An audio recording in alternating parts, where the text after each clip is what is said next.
Now, I often talk about how there are 102 studies backing up EFT's effectiveness and how EFT meets the criteria of evidence-based treatments set by the APA, American Psychological Association, for a number of conditions, including public speaking, test anxiety, and PTSD, post-traumatic stress disorder, one of the most severe anxiety disorders, and how studies at Harvard Medical School have demonstrated that the tapping of these acupressure points significantly reduces activity in the key part of your brain that produces anxiety called the amygdala, or how other scientific studies have shown that the tapping sends a little signal to the part of your brain called the amygdala, which reduces cortisol levels and increases serotonin levels, and that these biological responses create a sense of calm.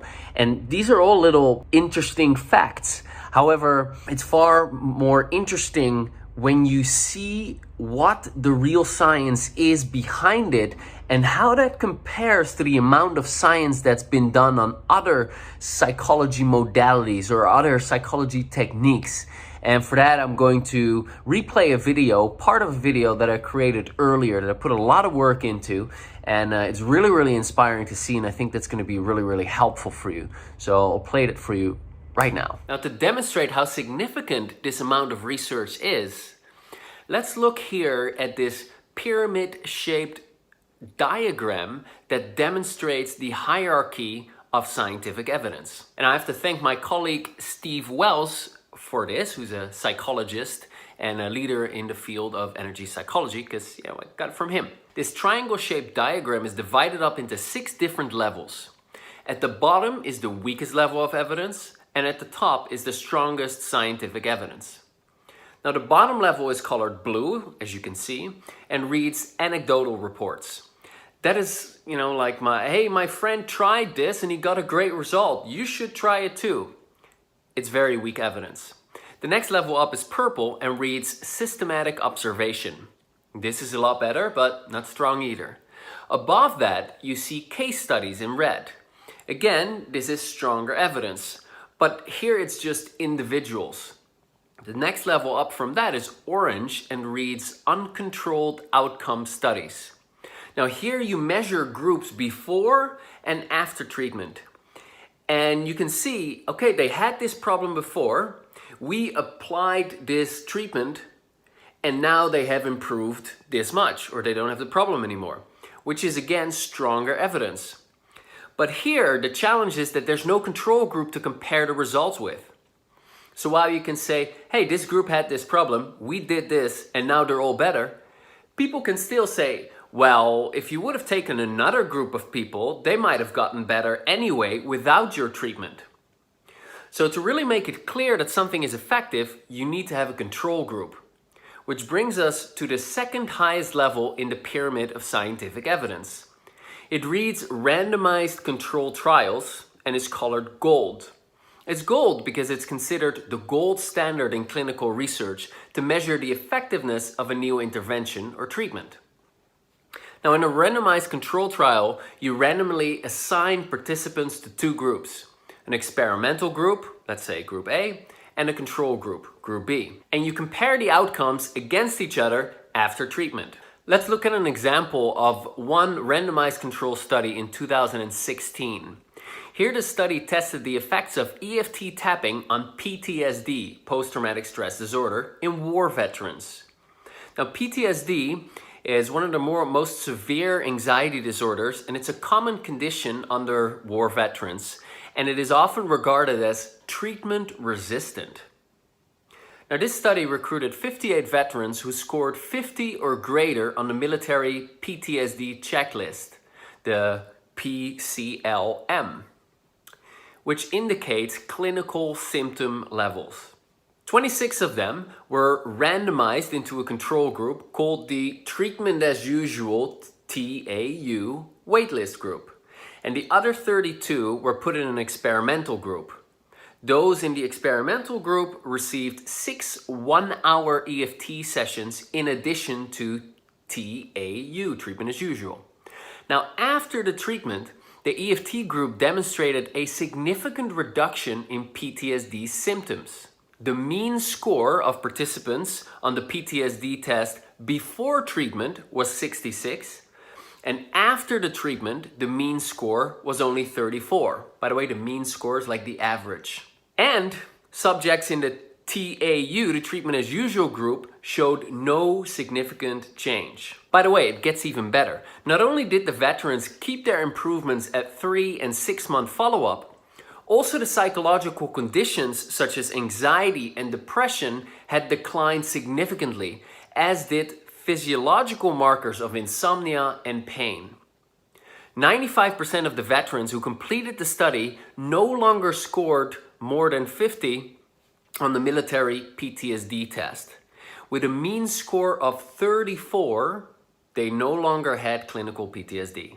Now, this is one example of a randomized controlled trial, and it is considered very strong scientific evidence. Now, there's one level above that, the top of the pyramid, and this is the highest level. It is green, and it reads meta-analysis.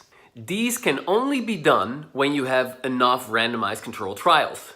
With a meta-analysis, they study all the studies done on a particular topic, say anxiety, and they create a statistical analysis of all the studies. Now, a meta-analysis is regarded as the highest quality, strongest evidence of science. It's often described as the ultimate study. Only 10% of psychology has even one meta-analysis done. Tapping has had 5 meta-analyses done on it. Now, here you see 3 conclusions of meta-analysis that were done that you likely find relevant, because they show that tapping has had a large treatment effect for anxiety, depression, and PTSD. Now, if you're listening to this on the podcast rather than watching this, I'm going to explain it to you so you can hear it as well. What we see in screen is the effect size value for anxiety, the effect size value for depression, and the effect size value for PTSD. And effect size value means how much of an effect the treatment had. The lower the effect size value, the smaller the effect. The bigger the effect size value, the larger the effect of the treatment. And as a bit of context, a 0.2 effect size is considered small, a 0.5 is considered moderate, and a 0.8 is considered a large effect size. Now, as you can see, or hear, tapping has had a 1.23 effect size for anxiety, which is very large, a 1.31 for depression, also large, and a 2.96 effect size for PTSD, also very large. Now, if you're listening to this on the podcast, you can go to my channel and find the video where I will reference the places where you can find the scientific evidence. Now, this is really strong evidence of the power of tapping. These meta-analyses that I showed you are really the highest level of scientific evidence. And you need a certain amount of studies of a certain quality in order to be able to do them. So there was one meta-analysis done for all the studies of tapping on anxiety. There was one done specifically for all the studies tapping on depression. And there was one meta-analysis done of all the studies that were done for tapping on PTSD, post-traumatic stress disorder. And as you can see, all of them had a large effect size. In fact, the effect sizes for tapping were all very, very large. So I hope this gets you excited. Share this video with other people who can benefit from it. Share the good news. It's amazing what can happen these days when you apply tapping and you focus it on overcoming your social anxiety. It's not going to happen in a day. It's not going to happen in a couple of weeks, but you can make significant progress within just a few weeks. By persistently applying this technique to all of the aspects that make up your social anxiety problem, you can get to a place where there's none of it. I have no anxiety. I feel at ease in social situations, And this is a beautiful journey, the journey to social ease, and you can get on it. Start learning more about this, and even better yet, start applying it. Go to my website, socialanxietysolutions.com, where you can learn for free by signing up for the starter kit, the Social Confidence Starter Kit, where I teach you some of the basics of tapping and how to apply it to social anxiety specifically. That's what I've specialized in. Get started on your journey to social confidence. All right, this is Sebastian signing off. Thank you for your question, and I'll connect with you very soon. Bye for now.